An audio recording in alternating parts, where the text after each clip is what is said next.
Birleşik Devletler genelinde üniversitelerde yayılan Filistin'e destek gösterilerine başkent Washington'da ülkenin kurucularından ilk başkanın adını taşıyan George Washington Üniversitesi de eklendi. Beyaz Saray'a 6 blok mesafede protestocular yalnız Filistin'e destek İsrail'i protesto gösterisi düzenlemiyor. Aynı zamanda Biden yönetimini de protesto ediyor ve İsrail'e desteği bir an önce son vermesini istiyor.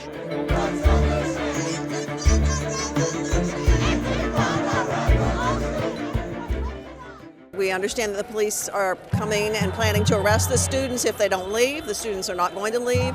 So we're here to try to provide a visible sense of protection and support for the students in case of police arrival. Yes, we are faculty from GW and from other local universities. All of us are faculty, our staff. So we feel like we are a little bit of protection for the students given that we are faculty and we have, more maybe less likely to arrest us right away. Freedom of speech is the First Amendment, and it is the most important aspect of American democracy and our universities. And that's one of the reasons we're here. Even if people who don't agree with everything the students are saying, we're here to protect their right to free speech. The universities are using various pretext.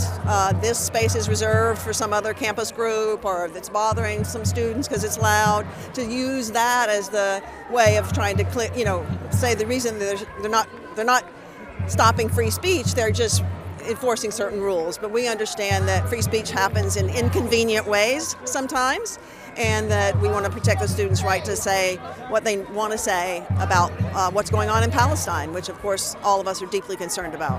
There are many Jewish people out here stopping flights, stopping bridges and traffic themselves because they do not agree.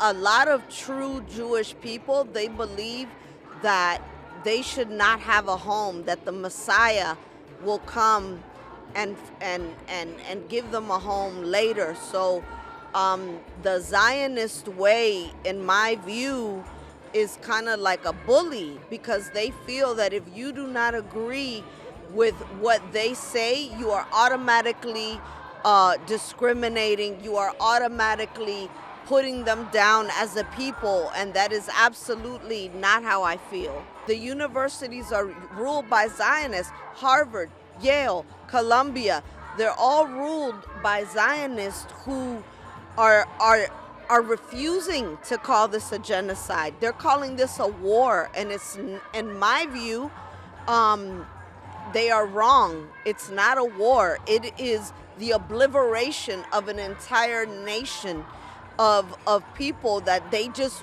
want to go away, but they're not going to go away. They thought, I respect journalists so much, especially the ones in Palestine, because if it was, and people that were forced to become journalists, that the camera phones have changed the game for the oppressed. The camera phones have shown us the truth. They have shown us who the real terrorists are. And it's not the people that are silenced. It's not the people who are being killed by the hundreds every day. It's the ones doing the killing.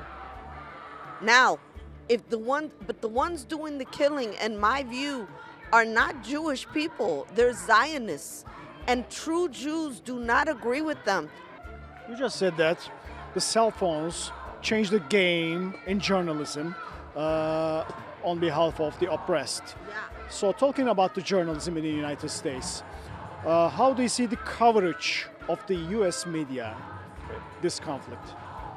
It opened my eyes. It showed me that my news is controlled. Even sometimes I purposely would only watch CNBC because it only talked about numbers. It only talked about the stock market. It only talked about facts. But even now, on a news channel like that, they're calling it a war. They're calling it one-sided. Hamas this, Hamas that. Hamas would never exist if the occupiers wouldn't have gone in there for so many. So my respect for journalism here has gone down. I worked for the Washington Post 10 years, but I sold advertising. And when I worked there, they would never mix the news with advertising. They were very big on keeping it where one was one department, one was another department, because you cannot mix it. Where now colleagues I talk to and different people from all over that are now spread out throughout different news media organizations, everything is controlled. And that just shows me the power that this group has had this entire time. But they thought they could quiet the Palestinians, and now we have all become Palestinians. I feel like I'm Palestinian, and I'm Cuban and Colombian, okay? I am not gonna stop. I am not gonna stop until I see that everyone can wake up feeling good about where they live, safe where they are, and it is disgusting what's going on right now. I'm an alumna of the University of Maryland and of Georgetown University and support a free Palestine. They must divest from all of their supporting any weapons manufacturers that are currently involved in the genocide that Israel is committing in Gaza, and they must refrain from disciplining or arresting their students from exercising their rights of protest and their right for free speech. I think it's really deplorable and disgusting that universities are bringing state police and the National Guard onto their own campuses to arrest their students who are here, and they have every right to be here and tell their universities what they think.